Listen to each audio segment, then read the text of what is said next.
"That old woman just sits on her grass all day," my daughter-in-law said in a video online. She laughed. My son laughed too. But the world didn't. I never liked cameras, even when my son Daniel bought that shiny smartphone. For his wife Maya, I avoided being near it.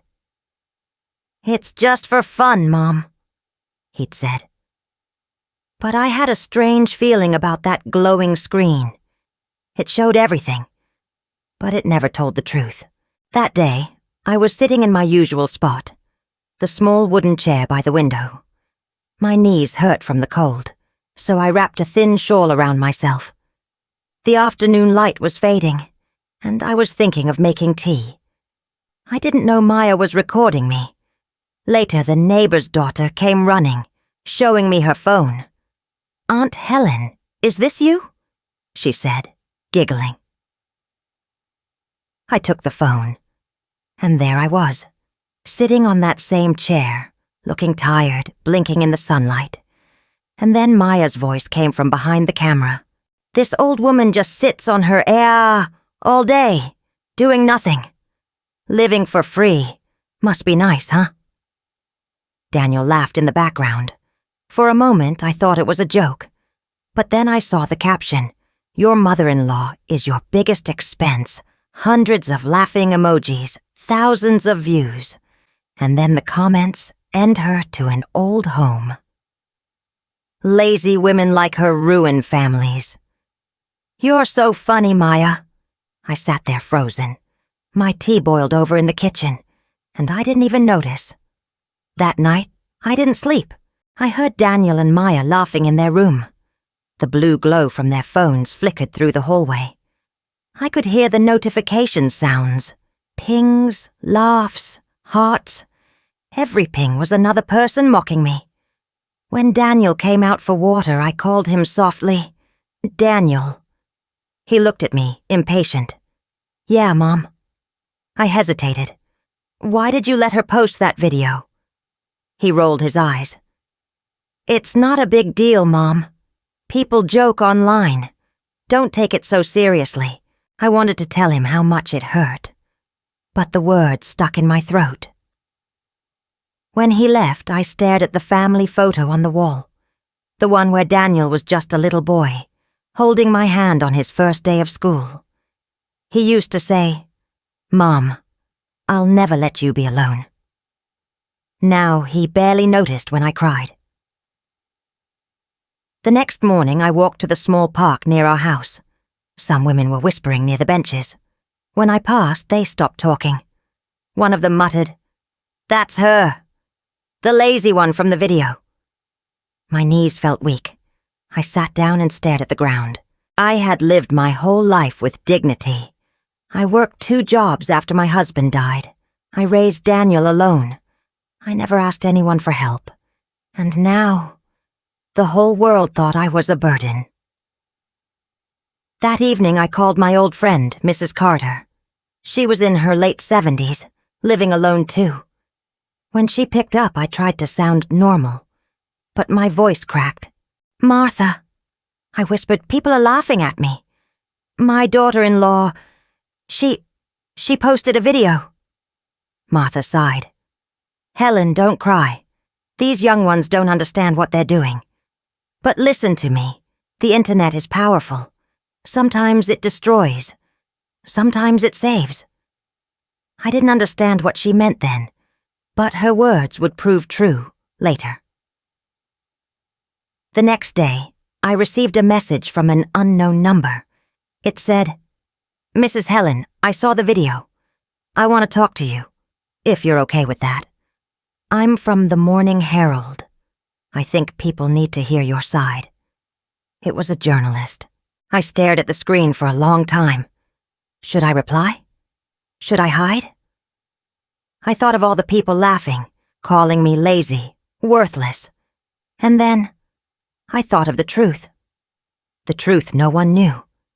So I typed, "Yes, I'm ready to talk." And that was the moment everything began to change.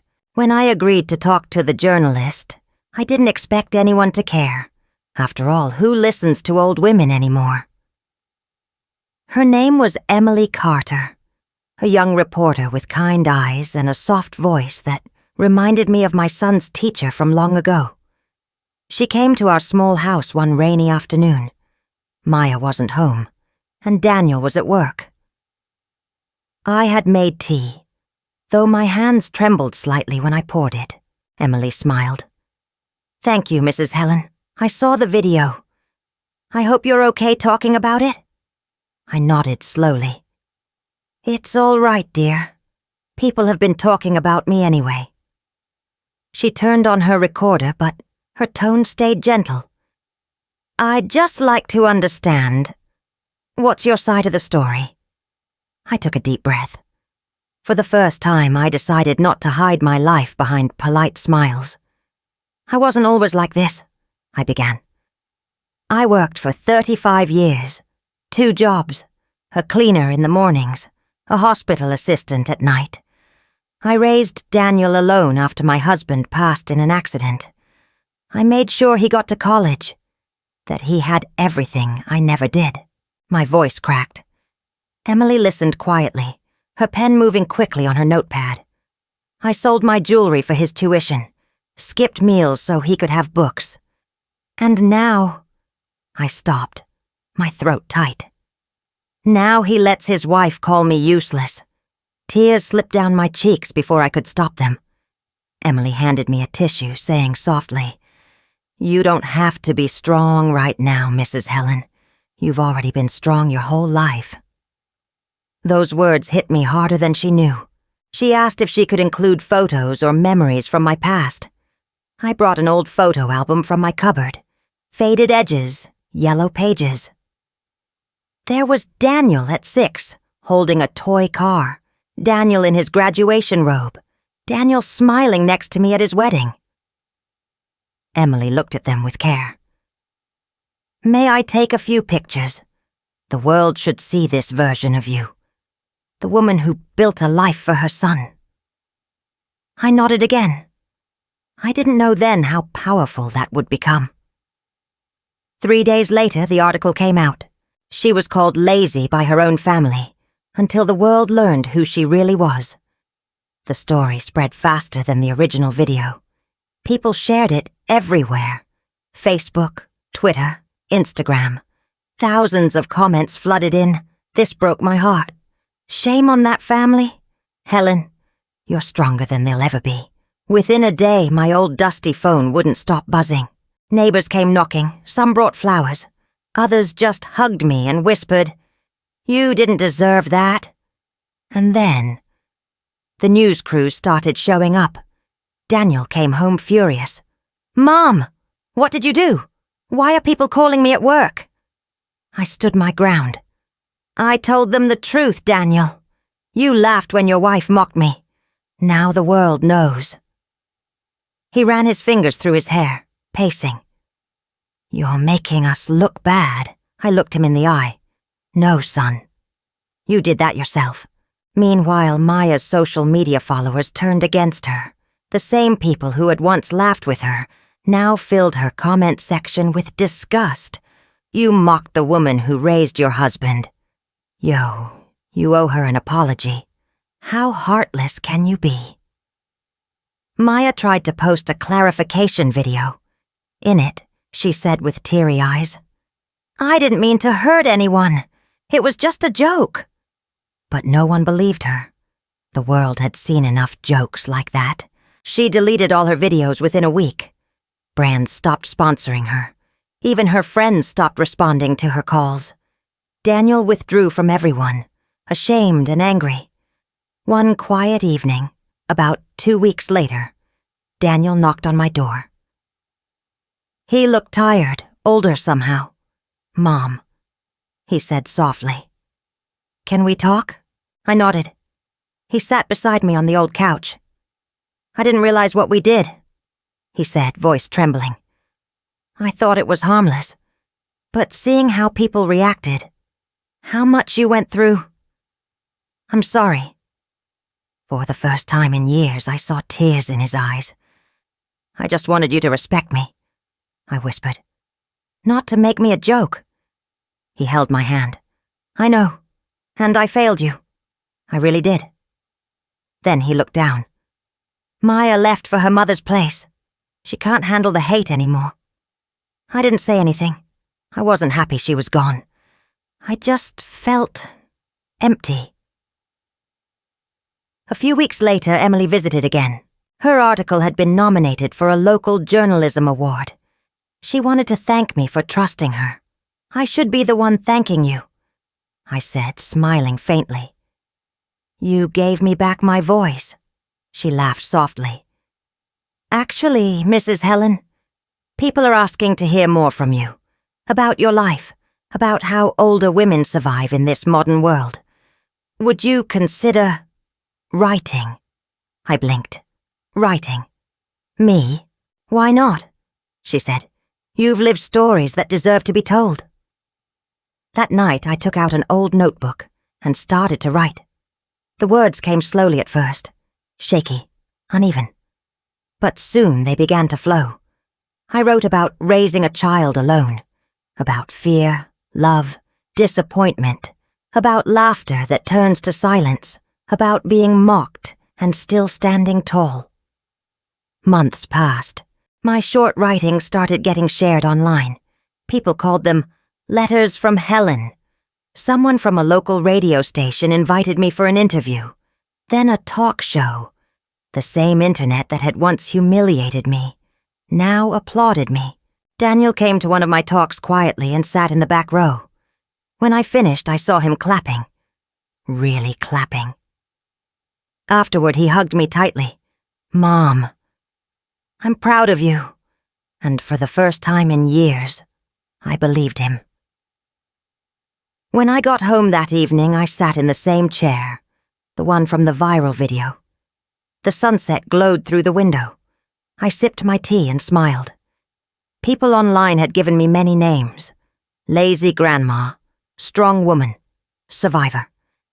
But I didn't care about any of those, because deep down, I knew who I was. I was the woman who refused to stay silent. The woman they mocked, but couldn't break. Thank you for reminding us that kindness still matters. Every letter I received became another reason to live, not just survive.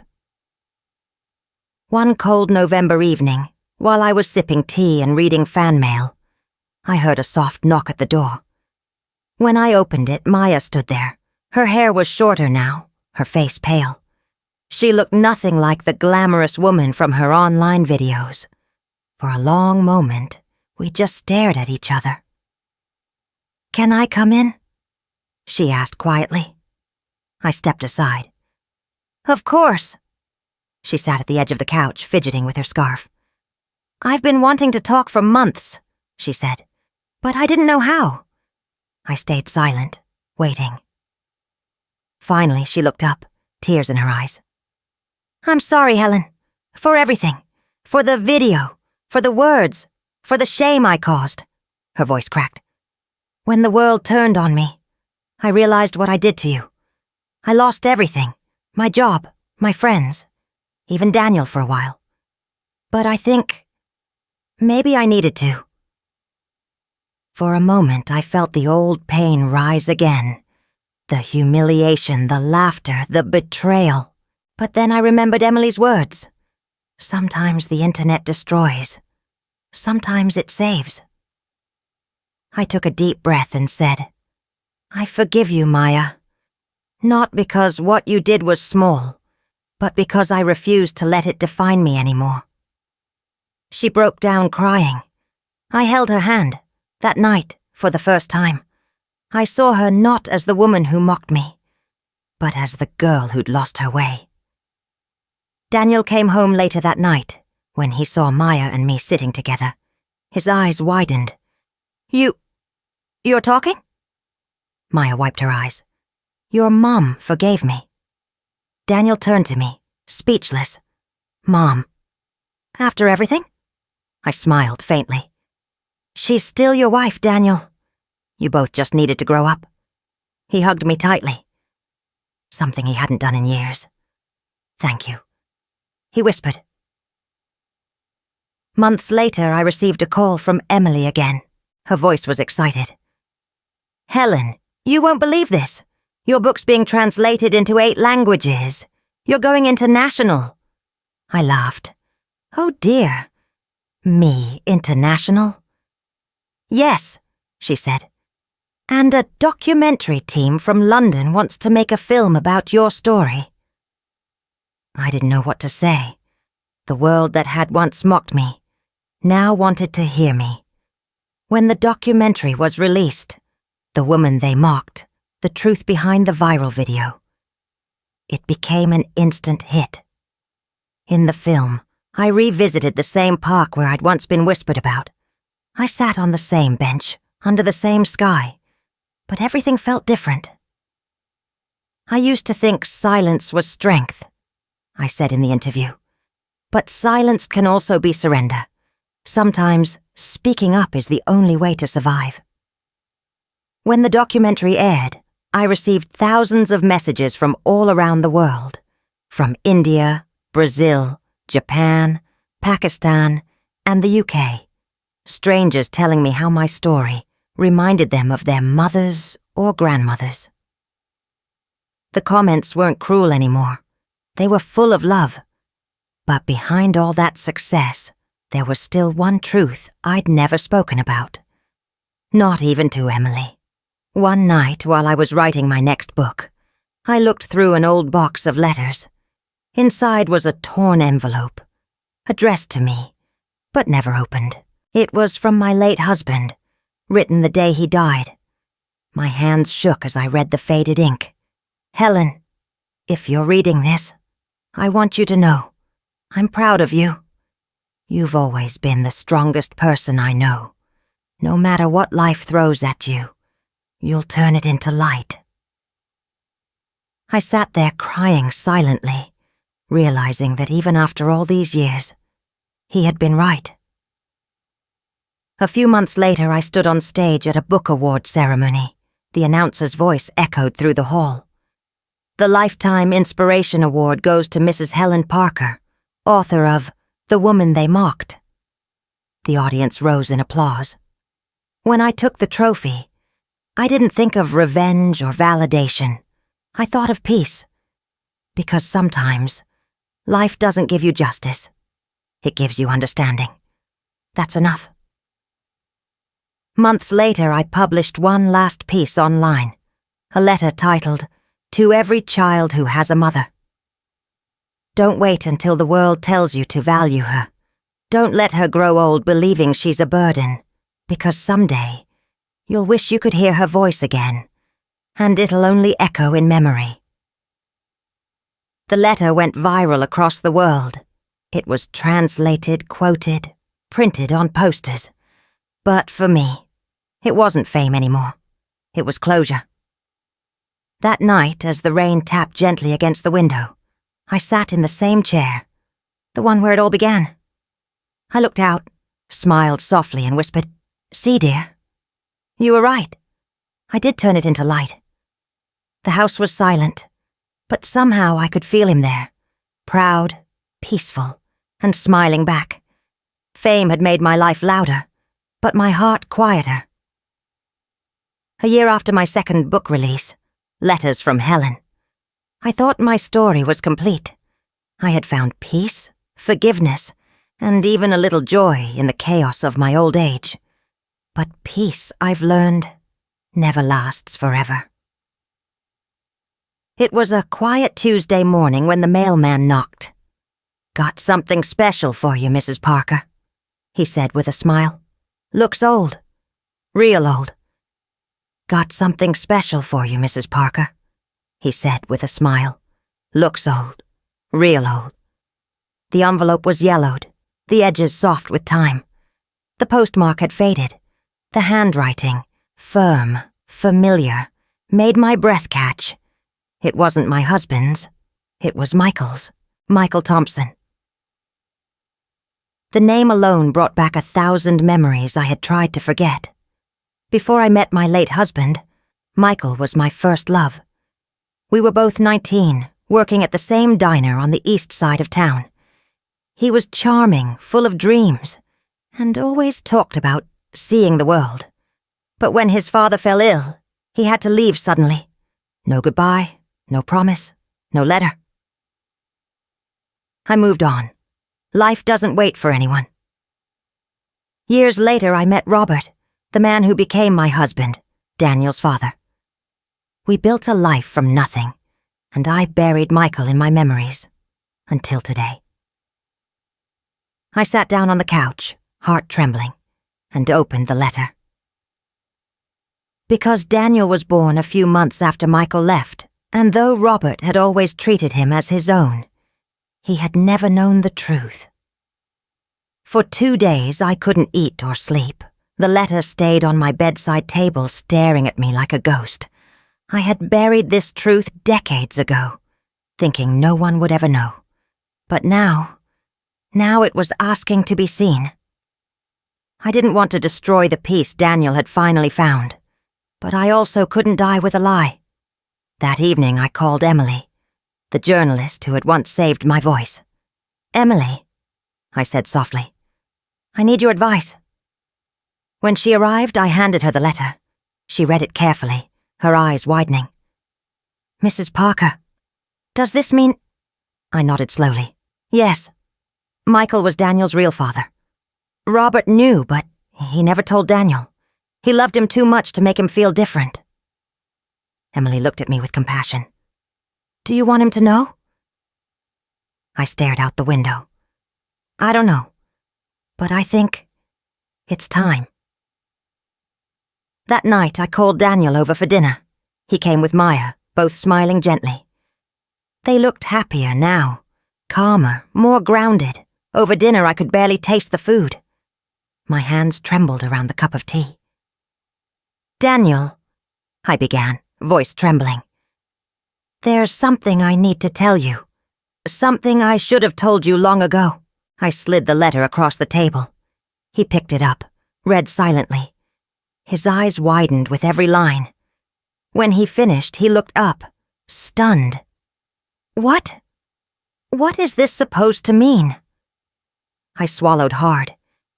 "It means that your biological father might not be Robert. His name was Michael Thompson. He didn't know about you." The silence that followed was unbearable. Even the clock seemed to stop ticking. "I wanted to," I whispered. "But Robert raised you as his own. He loved you more than life itself. I didn't want to confuse you or hurt you." Tears filled his eyes. "Mom, I don't know what to feel right now." Daniel finally spoke, voice shaking. "All my life. You never told me?" I reached out for his hand. "You don't have to decide anything. Just know this. You were loved, from the start. That's the only truth that matters." 2 weeks later, Daniel decided he wanted to meet Michael. I didn't stop him. Part of me was terrified, but another part felt relief. Emily offered to accompany him to record the story for her upcoming feature on family secrets and forgiveness. When Daniel met Michael in a nursing home in Boston, the cameras stayed off. It was just 2 men, one old, one grown, connected by blood and time. Michael was frail, lying in a hospital bed, but his eyes lit up when he saw Daniel. "You look like her," he whispered. They spoke for hours, about life, choices, regrets. Daniel later told me he didn't feel anger, just a strange peace. Before leaving, Michael pressed an old silver watch into Daniel's palm. "Your mother gave me this before I left," he said weakly. "I think it's time it returned home." Michael passed away 2 months later. Daniel and I attended his funeral quietly, standing at the back. No words were needed, just silence and understanding. Daniel and I attended his funeral quietly, standing at the back. No words were needed, just silence and understanding. Afterward, Daniel placed the watch on my desk. "He wanted you to have it," he said softly. I turned it over in my hands. It was old, scratched, but still ticking, or still keeping time after all these years. Maybe forgiveness, I thought, was like that watch. It might look fragile, but it never really stops. That evening, Daniel and I sat by the window, the same spot where my story had started years ago. You know, he said, smiling faintly. For someone who was called lazy online, you sure lived one hell of a life. I laughed softly. Well, I had to keep things interesting. He squeezed my hand. I love you, Mom. No matter what the past says. I know, I whispered, and that's enough. Outside, the sun dipped low, painting the world gold. Inside, for the first time in decades, I felt completely free. There comes a time in every life when silence feels louder than words. For me, that time arrived one golden autumn morning.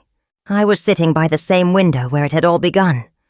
The old wooden chair that had once witnessed laughter, humiliation, forgiveness, and everything in between. Outside, the leaves were falling one by one, slow and graceful, like little reminders that even endings can be beautiful. Daniel had moved to a nearby town with Maya. They visited often, bringing groceries, stories, and sometimes just their quiet presence. Maya always insisted on cooking for me, and Daniel would fix little things around the house. The clock that kept stopping, the door hinge that squeaked. Life had softened them both. You know, Helen, I never told you this, but when I lost everything, it was your story that helped me rebuild myself.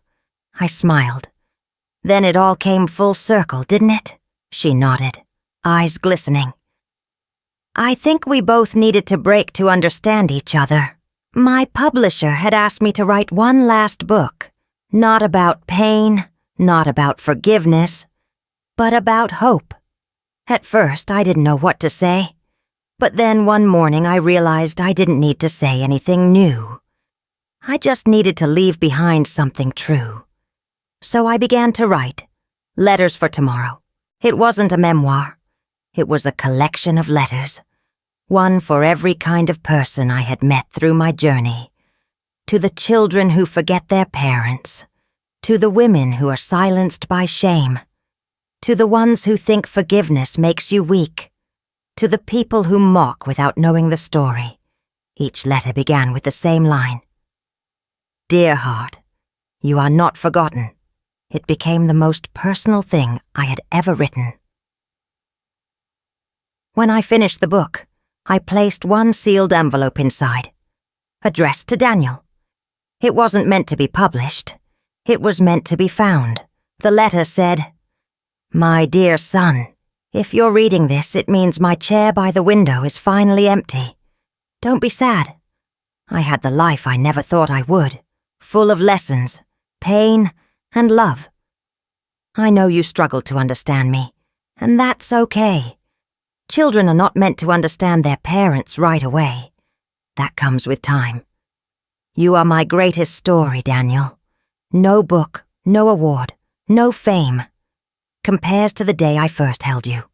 Remember to live gently, speak kindly, and when you see an old woman sitting alone, don't assume she's useless. Maybe she's just resting after a lifetime of carrying others. Mom. I sealed the letter and tucked it inside the back cover of the manuscript. Then I called Emily. Emily came over the next afternoon. She still called me Mrs. Parker, though she had become more like a daughter than a reporter. You're writing again? She asked, smiling. It became a worldwide phenomenon. Letters for Tomorrow. It was translated into 22 languages, taught in schools, quoted in speeches. People didn't just read it, they felt it. Emily's documentary received an international award, and she ended her acceptance speech with my favorite line. Sometimes the internet destroys, sometimes it saves. Maya opened a small community center for elderly women, Helen's Corner, a safe space where no old woman would ever feel like a burden again. On the wall above the entrance, she had written my quote, Respect the hands that once held you. Years later, Daniel's daughter, my granddaughter, became a writer. My grandmother taught the world what dignity looks like, even when the world tries to take it away. Every time I hear her say that, I smile, wherever I am, because that's all I ever wanted. Not fame, not pity. Just for people to remember that kindness can outlive cruelty. In a quiet museum corner dedicated to writers who changed the world through truth, there's a small display, wooden chair, a teacup and a framed note that reads, "This is where the woman they mocked wrote the words that healed millions." Below it, engraved in gold letters, are my final words.